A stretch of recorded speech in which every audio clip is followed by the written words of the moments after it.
Hello guys, आप लोगों का स्वागत है आपके अपनी यूट्यूब चैनल टॉपर्स इन पर। तो जैसा कि आपको पता है कि डेली मॉर्निंग अपडेट आती है आपसे संबंधित, आपकी न्यूज़ से संबंधित, आपकी एजुकेशन से संबंधित। तो सारी अपडेट हम लोग एक एक करके देखते हैं। अगर आप चैनल पर नए हो तो जल्दी से आप चैनल को सब्सक्राइब कर लीजिए और बेल आइकन को जरूर दबाएं। चलिए बढ़ते हैं हम लोग अपनी न्यूज़ की तरफ। तो पहली न्यूज़ जो है वो यूपी से निकल कर आई है, और जैसा कि हमने पहले भी बताया था आपको कि जो यूपी है वो परीक्षा को लेकर तैयार है। और यूपी में ये बताया गया है कि जो हमारा शासन है या जो परीक्षा कराने की जो प्रणाली है उस पर चाहे अगर प्रमोट करना होगा तो हम प्रमोट भी कर देंगे, अगर पेपर की स्थिति बनती है तो हम पेपर भी करवा लेंगे। हम दोनों की कंडीशंस में हम जो है रेडी हैं। पूरी की पूरी यहाँ पर जो है न्यूज़ निकल कर आ गई है कि कोरोना महामारी के दौरान यूपी बोर्ड ने ये तो साफ कर दिया है कि हाई स्कूल के छात्रों को प्रमोट किया जाएगा। ये बिल्कुल सही है कि यूपी बोर्ड के हाई स्कूल के छात्रों को प्रमोट किया जाना है, लेकिन इंटर के छात्रों की परीक्षा जुलाई में होंगी या इन्हें भी प्रमोट किया जाएगा। यानी कि अगर प्रमोट करना होगा तो प्रमोट करेंगे, नहीं तो जो पेपर बनेगा वो जुलाई में पेपर होगा। उससे पहले कोई भी संभावना यहाँ पर नहीं बन रही है। और दोनों केसेस में चाहे प्रमोट हो चाहे परीक्षा हो, दोनों केसेस में यूपी सरकार जो है बिल्कुल तैयार है और अपनी तैयारी वो पूरी कर चुकी है। तो ये थी हम लोगों की पहली न्यूज। अगर आपको इसका स्क्रीनशॉट लेना है तो आप स्क्रीनशॉट ले सकते हो और अपने दोस्तों को भी शेयर कर सकते हो। चलिए बढ़ते हैं आगे की तरफ।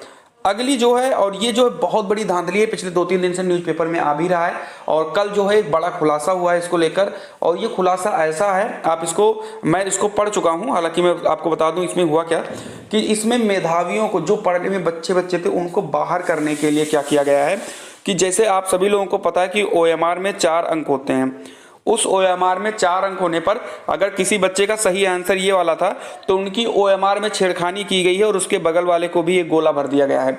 यानी कि आप सभी को पता है, जिन लोगों ने ओएमआर में पेपर दिया होगा, कि अगर एक गोले के अलावा कोई और गोला उसमें भरा जाता है तो वो जो आंसर है उसको इनवैलिड कर दिया जाता है। और ऐसे करके बहुत सारे बच्चों को बाहर कर दिया गया। अब देखिए न्यूज पढ़ते हैं। लिखा है, सहकारिता भर्ती घोटाले की जांच कर रही एसआईटी को पुख्ता सबूत मिले हैं कि अधिकारियों, आईएएस और नेताओं ने गठजोड़ ने मेधावियों को परीक्षा से दूर करने की बड़ी साजिश रची।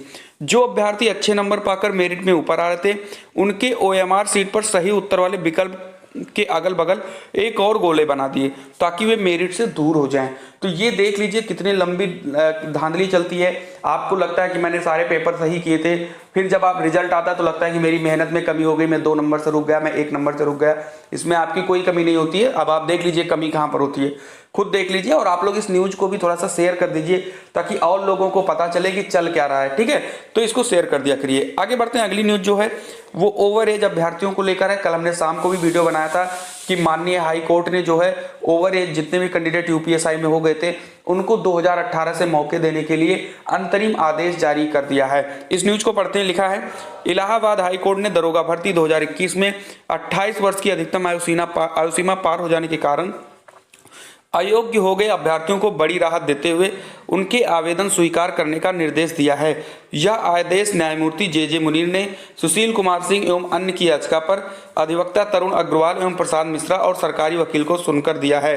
कोर्ट ने पुलिस भर्ती बोर्ड को निर्देश दिया कि ऐसे याची अभ्यर्थी जिनकी आयु 1 जुलाई 2018 को 28 वर्ष से अधिक नहीं है उनके आवेदन पत्र अनंतिम रूप से स्वीकार किए जाएं। यह भी कहा कि ऐसे अभ्यर्थियों का अंतिम परिणाम न्यायालय की अनुमति के बिना घोषित नहीं किया जाएगा। यानी कि अंतरिम आदेश हुआ है। अब ये लोग पेपर देंगे, फॉर्म भरेंगे, सिलेक्शन होगा, सब कुछ होगा, लेकिन अभी जो है इसमें आदेश यानी फाइनल ऑर्डर आना बाकी है। हालांकि घबराने की जरूरत नहीं है, जिन लोगों का इसमें आ जाएगा वो आपका समझ लीजिए फाइनल है, क्योंकि 3 हफ्ते का काउंटर मांगा गया है सरकार से कि किस कारण से इनको नहीं लेना है। 3 हफ्ते, और सरकार के पास अगर कोई सबूत होता, कोई फार्मूला होता तो जाहिर सी बात है वो कोर्ट में पेश कर चुका होता। अभी तक तो कुछ है नहीं, बस 3 हफ्ते का उनको समय दिया गया है।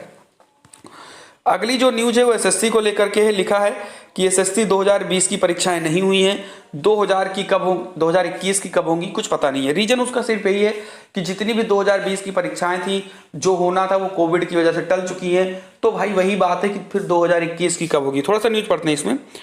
लिखा है, कोरोना संक्रमण के चलते कर्मचारी चयन आयोग की परीक्षाएं लगातार दूसरे वर्ष प्रभावित हुई हैं। हाल यह है कि अभी 2019 एवं 20 की परीक्षाएं पूरी नहीं हो सकी हैं। ऐसे में 2021 की परीक्षाएं कब होगी पता नहीं।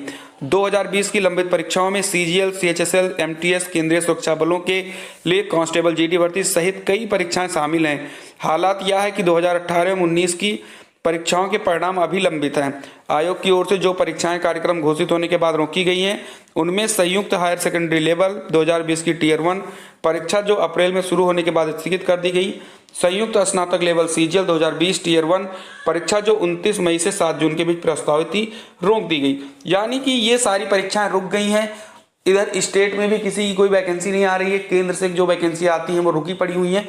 ऐसे में जो बच्चे हैं उनके लिए बहुत ज़्यादा जो है समस्याएं हैं, वो करें तो क्या करें, पढ़ाई करें ना करें, यानी कि पूरी जो पढ़ाई है, पढ़ाई व्यवस्था है, वो सारी की सारी चौपट हो चुकी है। और ये सारी की सारी न्यूज़ जो है आज निकल के आए हैं। अगली न्यूज़ जो है यहाँ पर लिखा गया है, ये सीबीएसई को लेकर के है। आप सभी को पता है कि सीबीएसई पर लगातार मंत्रणा हो रही है। बहुत सारे स्टेट जो है अपने अपनी राय भेज रहे हैं केंद्र को कि ऐसा करना उचित होगा, वैसा करना उचित होगा।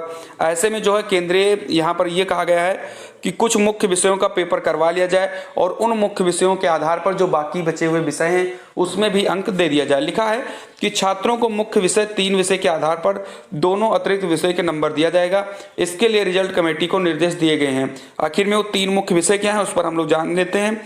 लिखा है उनके गणित, विज्ञान और सामाजिक विज्ञान, इन 3 विषय को मुख्य विषय जो है वो माना गया है और इन्हीं 3 विषयों के आधार पर बाकी बचे जो 2 विषय हैं उनमें भी नंबर दे दिया जाए, ऐसा कहा गया है। थोड़ा सा न्यूज़ पढ़ते हैं। लिखा है सीबीएसई के 10वीं रिजल्ट के अतिरिक्त विषय का अंक 3 मुख्य विषय के अंक के आधार पर तय किया जाएगा। जिन छात्रों ने अतिरिक्त विषय लिया है उनके अतिरिक्त विषय का अंक गणित, विज्ञान और सामाजिक विज्ञान में मिले अंकों के आधार पर तय किया जाएगा। ऐसा सीबीएसई ने कहा है कि अगर 3 विषय का पेपर होता है तो बाकी बचे 2 विषय का जो नंबर होगा वो इन्हीं 3 विषयों के आधार पर दे दिया जाएगा। तो इतनी जो है हम लोगों के लिए जो है न्यूज़ थी। बाकी जैसी भी और अपडेट आती है या अभी थोड़ी देर बाद अगर और भी कोई अपडेट निकल कर आती है तो आपके लिए मैं जरूर लेकर आऊँगा। चैनल को जरूर सब्सक्राइब किया करिए। आपको एक वीडियो में लगभग सारी न्यूज़ आपको कवर हो जाती है, चाहे दैनिक जागरण हो, हिंदुस्तान हो, अमर उजाला हो, सारे पेपर की न्यूज़पेपर आपको मिल जाती है यहाँ पर। तो चैनल को जरूर सब्सक्राइब करें, बेल आइकन को जरूर दबाएं। मिलते हैं अगली वीडियो में। जय हिंद, जय भारत।